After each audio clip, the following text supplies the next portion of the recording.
누가복음 9장. 예수께서 12제자를 불러 모으시고 모든 귀신을 쫓아내는 권세와 병을 고치시는 능력을 주셨다.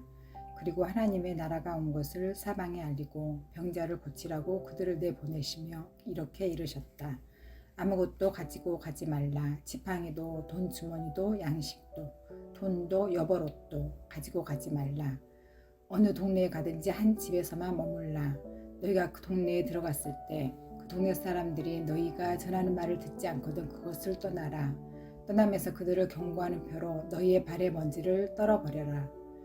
그래서 제자들은 길을 떠나 여러 마을을 두루 다니며 복음을 전하고 병자를 고쳤다. 갈릴리 지방의 통치자 헤롯은 그 모든 소문을 듣고 불안하여 어쩔 줄 몰랐다. 어떤 사람들은 세례 요한이 죽었다가 다시 살아났다 하는가 하면 또 어떤 사람들은 엘리야나 다른 예언자가 다시 살아서 돌아온 것이다 라고 말하였기 때문이었다. 그래서 헤롯은 요한은 내가 목베어 죽이지 않았는가? 그런데 이런 기이한 소문이 들려오다니 그 사람 대체 누구란 말인가? 하며 예수를 만나고 싶어 하였다.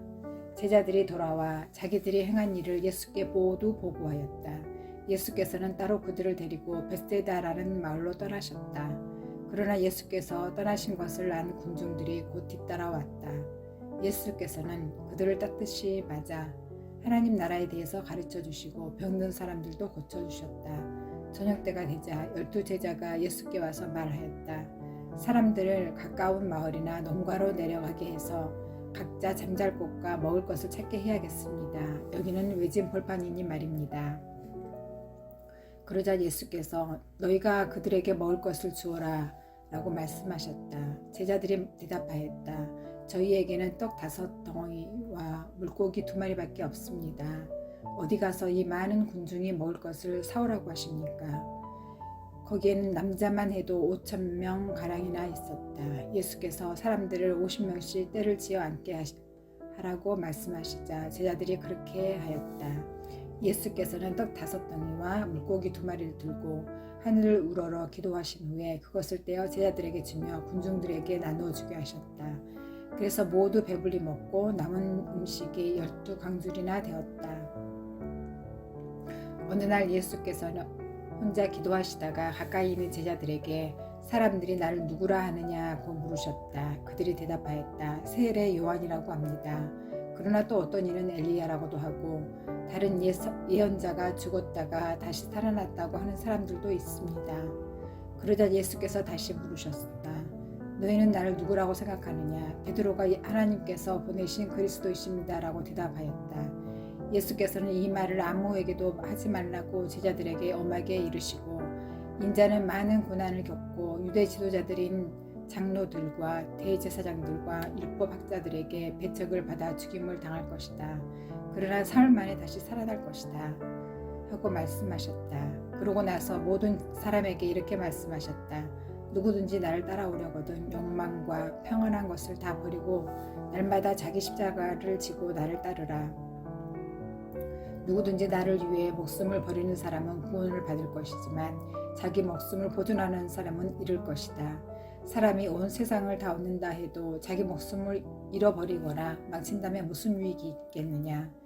누구든지 나와 내 말을 부끄럽게 여기면 인자도 나와 아버지와 거룩한 천사들의 영광으로 올 때 그 사람을 부끄럽게 여길 것이다. 내가 분명히 말한다. 여기 있는 사람들 중에 죽기 전에 하나님 나라를 볼 사람도 있을 것이다. 이 말씀을 하신 지 8해 후에 예수께서 베드로와 야고보와 요한을 데리고 기도하러 산으로 올라가셨다. 그런데 기도하시는 동안 예수의 얼굴 모습이 변하고 옷 또한 휘어져 눈부시게 빛났다. 그러더니 2 사람이 나타나서 예수와 이야기를 하였다. 그들은 모세와 엘리야였다. 영광스러운 빛에 감싸인 그들은 예수께서 하나님의 계획을 이루시기 위해 예루살렘에서 죽으실 일을 이야기하고 있었다. 그때 베드로와 다른 제자들은 피곤하여 잠들어 있다가 깨어나 광채와 영광에 쌓여있는 예수의 모습과 그곳에 함께 서 있는 2 사람을 보았다. 모세와 엘리야가 떠나려고 하자 베드로가 무슨 말을 해야 좋을지 불쑥 이렇게 말하였다. 선생님, 우리가 여기에서 살면 얼마나 좋겠습니까? 그러면 여기에 초막 셋을 지어 하나에는 선생님을, 하나에는 모세를, 하나는 엘리야를 모시도록 하겠습니다. 베드로가 이렇게 말하는 동안 구름이 일어나더니 그들을 덮었다. 그들은 구름 속으로 사라져 들어갔다. 그때 구름 속에서부터 음성이 들려왔다. 이는 내 아들이요 내가 택한 자이다. 너희는 그의 말을 들으라. 그 음성이 들린 후에 제자들이 보니 예수만 거기 계셨다. 그들은 자기들이 본 것을 얼마 동안 아무에게도 말하지 않았다. 다음날 그들이 산에서 내려오자 수많은 공중이 예수를 맞이하였다. 이때 공중 가운데 한 사람이 소리질렀다. 선생님, 여기 이 아이가 제 외아들입니다. 그런데 귀신이 이 아이를 사로잡아 비명을 지르게 하고 경련을 일으켜 입에서 거품을 흘리게 하며 항상 그 몸을 상하게 하면서 좀처럼 떨어지지 않습니다. 그래서 선생님의 제자들에게 귀신을 쫓아내 달라고 청하였으나 쫓아내지 못하였습니다. 예수께서 말씀하셨다. 이 완고하고 믿음이 없는 세대여, 내가 얼마나 너희와 함께 있으며 너희를 참아주어야 하겠느냐. 그 아이를 이리 데려오라. 아이가 오는 도중에도 귀신은 그를 땅에다 거꾸러뜨리고 심한 경련을 일으키게 하였다. 예수께서는 그 더러운 귀신에게 나오라고 명령하신 뒤에 아이를 고쳐서 그의 아버지에게 돌려주었다.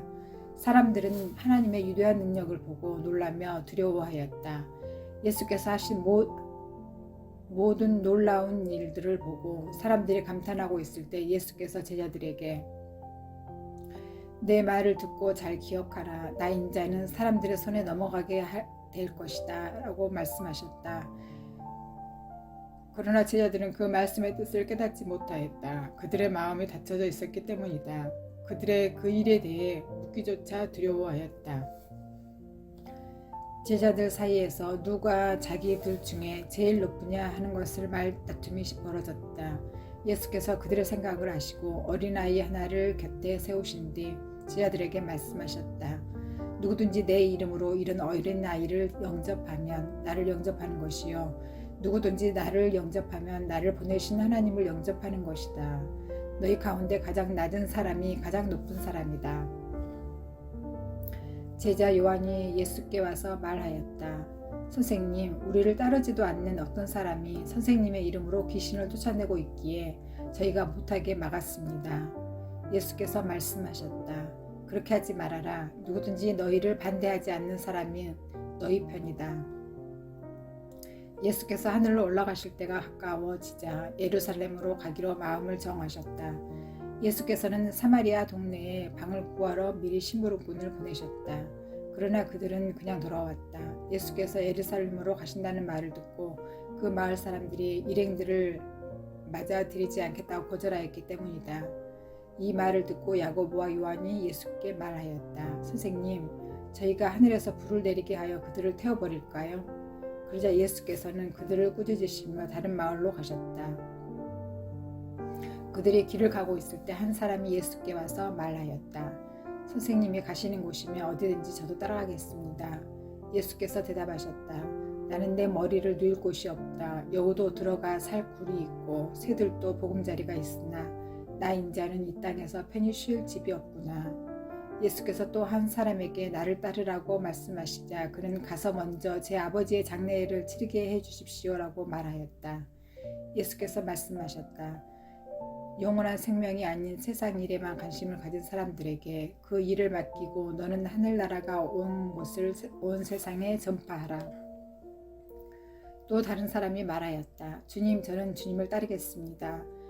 그러나 먼저 집안 사람들에게 가서 허락을 받게 해주십시오. 예수께서 말씀하셨다. 손에 쟁기를 잡고 뒤를 돌아보는 사람은 누구든지 하나님의 나라에 합당하지 않다. 누가복음 10장. 주님은 그 뒤 72 제자들을 뽑아 방문하려고 계획한 동네와 마을로 둘씩 짝지어 앞서 보내시면서 이렇게 당부하셨다. 추수할 것은 많으나 일꾼은 적으니 추수하는 주인에게 일꾼을 보내달라고 청하라. 이제 가라. 내가 너희를 보내는 것이 마치 어린 양을 이리 가운데에 보내는 것 같구나. 돈이나 양식 자루나 여별 신을 가지고 가지 말며 길에서 인사하느라고 시간을 보내지 말라. 어느 집에 들어가든지 이 집에 평화가 있기를 하고 빌어라.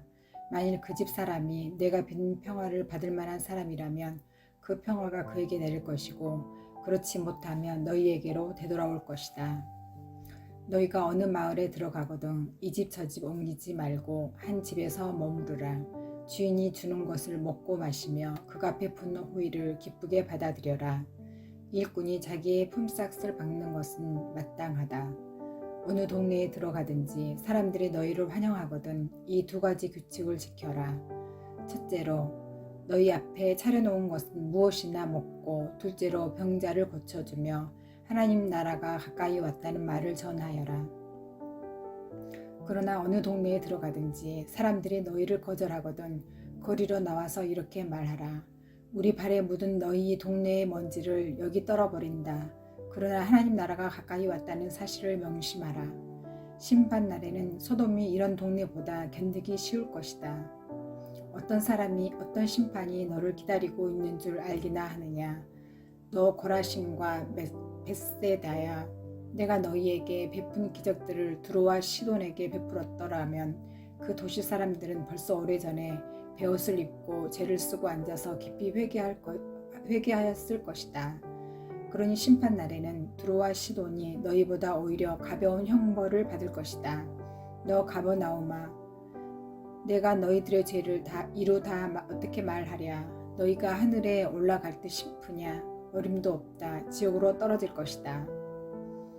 그리고 나서 제자들에게 말씀하셨다. 너희를 환영하는 사람은 나를 환영할 것이요, 너희를 박대하는 사람은 나를 박대하는 것이다. 그리고 나를 박대하는 사람은 나를 보내신 하나님을 박대하는 것이다. 이른 두 제자들이 기쁨에 넘친 모습으로 돌아와서 예수께 보고드렸다. 저희가 주님의 이름으로 명령하자 귀신들이 다 저희에게 복종하였습니다. 예수께서 대답하셨다. 나는 사단이 번갯불처럼 하늘에서 떨어지는 것을 보았다. 이제 내가 너희에게 모든 원수의 세력을 꺾는 권세를 주었으니 뱀과 정갈도 짓밟을 수 있을 것이고 아무것도 너희들을 해치지 못할 것이다. 그러나 귀신들이 너희에게 복종한 사실을 기뻐하지 말고 너희 이름이 하늘에 기록된 것을 기뻐하라. 그때 예수께서는 성령으로 기쁨이 충만하여 말씀하셨다. 오 하늘과 땅의 주인이신 아버지, 아버지께 찬양을 드립니다. 아버지께서 이 모든 것을 지혜롭고 현명한 자들에게 감추시고 어린아이같이 의지하는 자들에게 나타나 보이셨습니다. 옳습니다. 아버지 감사합니다. 이것이 아버지께서 원하시는 방법입니다. 아버지께서는 모든 것을 내게 맡겨주셨습니다. 아버지 밖에는 아들들을 참으로 아는 이가 없고 또 아들과 아버지를 나타내 보이려고 아들이 택한 사람들 밖에는 참으로 아버지를 아는 이가 없습니다. 그리고 나서 12 제자를 향하여 조용히 말씀하셨다. 너희는 남이 보지 못한 것을 보게 되었으니 참으로 특권을 누린 자들이다. 많은 예언자들과 옛 왕들이 너희가 지금 보는 것을 보고자 하였으나 보지 못하였고 너희가 듣고 있는 것을 듣고자 하였으나 듣지 못하였다. 하루는 율법학자가 예수를 떠보려고 이렇게 물었다. 선생님, 사람이 영원한 생명을 얻으려면 어떻게 해야 합니까? 예수께서 되물으셨다. 모세의 율법에는 어떻게 하라고 되어 있느냐? 내 마음을 다하고 목숨을 다하고 힘을 다하고 생각을 다하여 주 너의 하나님을 사랑하라. 그리고 내 이웃을 내 몸과 같이 사랑하라고 하였습니다. 하고 그가 대답하자 예수께서 말씀하셨다. 옳다, 그렇게 행하라. 그러면 영원한 생명을 얻을 것이다. 그러자 율법학자는 짐짓 자기가 옳다는 것을 드러내려고 누가 내 이웃입니까? 하고 다시 물었다. 예수께서는 비유를 들어 말씀하셨다. 어떤 사람이 예루살렘에서 여리고로 내려가다가 강도를 만났다. 강도들이 그의 옷을 벗기고 돈을 빼앗고는 그를 때려서 거의 죽게 만들어 길에다 버려두고 달아났다. 마침 한 유대 제사장이 그 길을 내려가게 되었다. 그러나 그는 사람이 쓰러져 있는 것을 보지 못해서 다른 길로 지나갔다. 또 한 레위 사람 역시 지나가다가 그 사람이 쓰러져 있는 것을 보았지만 그도 피해서 그대로 가버렸다. 그러나 유대 사람에게 멸시를 받는 한 사마리아 사람은 그곳을 지나가다가 그 사람을 보자 측은한 마음이 들어 그 곁에 가서 상처에 기름과 포도주를 붓고 싸맨 후에 자기가 타고 온 나귀에 태워 여관으로 가서 밤을 새워 그를 간호해 주었다. 다음 날이 되자 그는 2 데나리온을 여관 주인에게 주며 이 사람을 잘 돌보아 주시오. 만일 비용이 더 들면 내가 돌아오는 길에 갚겠소. 하고 말하였다. 너는 이 세 사람 중에 누가 강도를 만난 사람에게 이웃이 되었다 생각하느냐? 그 율법학자가 대답하였다. 자비를 베푼 사람입니다. 예수께서 말씀하셨다. 옳다. 너도 이제 가서 그와 같이 실천하라. 예수께서 제자들과 예루살렘으로 여행을 계속하는 길에 한 마을로 들어갔는데 마르다라는 여자가 예수를 자기 집에 모셔들었다. 그 여자에게는 마리아라는 동생이 있는데 마리아는 마루에 앉아서 예수의 말씀을 듣고 있었다. 그러자 식사를 준비하느라고 정신이 없던 마르다가 예수께 와서 말하였다. 주님, 제 동생이 저 혼자 일하게 두는 것을 보시고도 왜 가만히 계십니까? 어서 저를 도와주라고 말씀해 주십시오. 그러자 주님이 말씀하셨다. 마르다야, 마르다야, 너는 여러 가지 일에 너무 얽매여 걱정하고 있구나. 참으로 관심을 가져야 할 중요한 일은 한 가지뿐이다. 마리아는 그것을 발견하였다. 나는 그것을 그에게서 빼앗고 싶지 않다.